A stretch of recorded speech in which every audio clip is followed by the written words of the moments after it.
तो हमें Godzilla x Kong the new पर में दिखाया गया वाला इवॉल्विंग गॉडजिला इतना ज्यादा पावरफुल है कि उसने लिटरली कार किंग की भी हालत टाइट कर दी थी और शिमो को तो उसने हरा ही दिया था पर उसको भी मारा नहीं। और टाइटमस जैसे इतने पावरफुल मॉन्स्टर को भी उसने चुटकियों में खत्म कर दिया था। और हमारा गॉडजिला बहुत ज्यादा पावरफुल है, लिटरली उसके सामने कोई भी टाइटन कुछ भी नहीं है। लेकिन यही चीज अगर 2021 में देखी जाए तो जब उसकी फाइट होती है मेगा गॉडजिला के साथ तो यहाँ पर जो सिचुएशन रहती है वो बिल्कुल ही अपोजिट रहती है। यहाँ पर मेगा गॉडजिला इतना ज्यादा पावरफुल पड़ता है उसके ऊपर, गॉडजिला के ऊपर, कि लिटरली गॉडजिला कुछ कर भी नहीं पाता। मेगा गॉडजिला की एटॉमिक रे गॉडजिला की एटॉमिक ब्लेड से बहुत ज्यादा पावरफुल रहती है, वो उसे वहां भी हराता है और हैंड टू हैंड कॉम्बैट में भी हराता है। और उसके पास हथियारों से लैस रहता है, उसके पास मिसाइल रहती है, बंदूक रहते हैं, गोलियां रहती है, वो हवा में फ्लैग कर करके गॉडजिला को मारता है। गॉडजिला का यही खत्म हो जाएगा क्योंकि गॉडजिला भी लड़ते लड़ते थक चुका होता है। गॉडजिला बिल्कुल भी नहीं डल होता, वो बिल्कुल अपनी पूरी पावर के साथ गॉडजिला से लड़ता रहता है। वो तो अगर बस कॉन्ग नहीं आता ना तो हमें गॉडजिला देखने को मिलता ही नहीं बाद में कभी।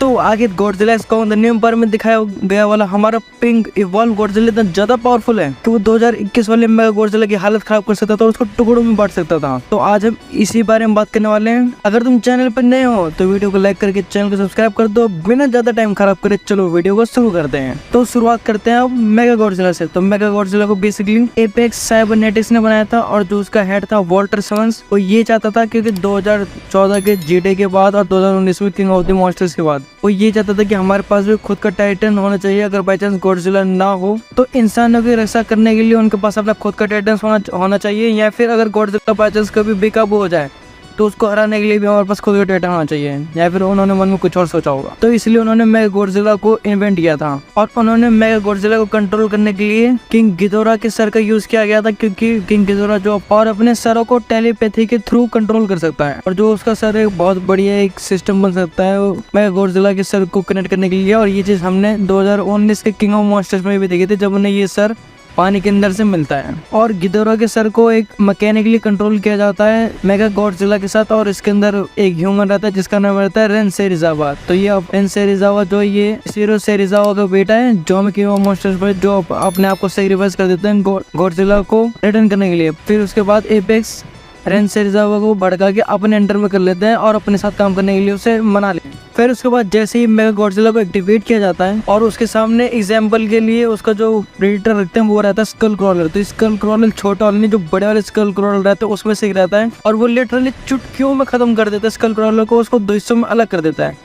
और लेकिन ह्यूमन सोर्स होने की वजह से और ज़्यादा पावर ना होने की वजह से मेगा गॉडजिला ज़्यादा देर तक एक्टिवेट नहीं रह पाता, इसलिए वो जैसे उसे खत्म करता है फिर से डीएक्टिवेट हो जाता है वो। पर फिर जैसे ही एपेक्स को होल वर्ल्ड से कनेक्शन मिलता है और वहाँ से पावर सोर्स मिलता है तो उसके बाद मेगा गॉडजिला के ऊपर गिदोरा की जो पावर रहती है वो हावी हो जाती है और मेगा गॉडजिला हमला करता है, तबाही मचा देता है पूरे राज्य में। और उसका सबसे खास दुश्मन तो गॉडजिला ही रहता है, इसलिए वो गॉडजिला को बहुत गंदे तरीके से मारता है और उसका अपना बदला चुकाता है गॉडजिला से। मेगा गॉडजिला के पास गॉडजिला को हराने के लिए लिटरली हर वेपन के लिए उसके पास अपना ही वेपन रहता है। उसको रोकने के लिए उसके पास मिसाइल्स रहती हैं और उसके पंचेस को रोकने के लिए उसके पास अपने पावरफुल पंचेस रहते हैं। यहाँ तक कि उसके एटॉमिक ब्रेथ को रोकने के लिए उसके पास भी अपनी एटॉमिक रे रहती है, जो कि गॉडजिला को इतने बढ़िया टक्कर देती है। उसके एटॉमिक ब्रेथ से भी उसको हमला करती है और उसको नॉकआउट कर देती है। अब तुम सोचो कि गॉडजिला लिटरली कुछ भी नहीं कर पाता, लड़ाई तो करता है वो पर बिल्कुल बहुत मालूम ना के बराबर लड़ाई करता है वो। उसको पावरफुल पंचेस लगते हैं, उसको एटॉमिक रे भी लगती है, उसको घोंसे भी लगते हैं, उसको मेगा गॉडजिला दीवारों में गिर के मारता है बिल्डिंगों के ऊपर। और ऐसा हो भी क्यों ना, क्योंकि एपेक्स ने उसे यही सोचकर बनाया था कि अगर बाई चांस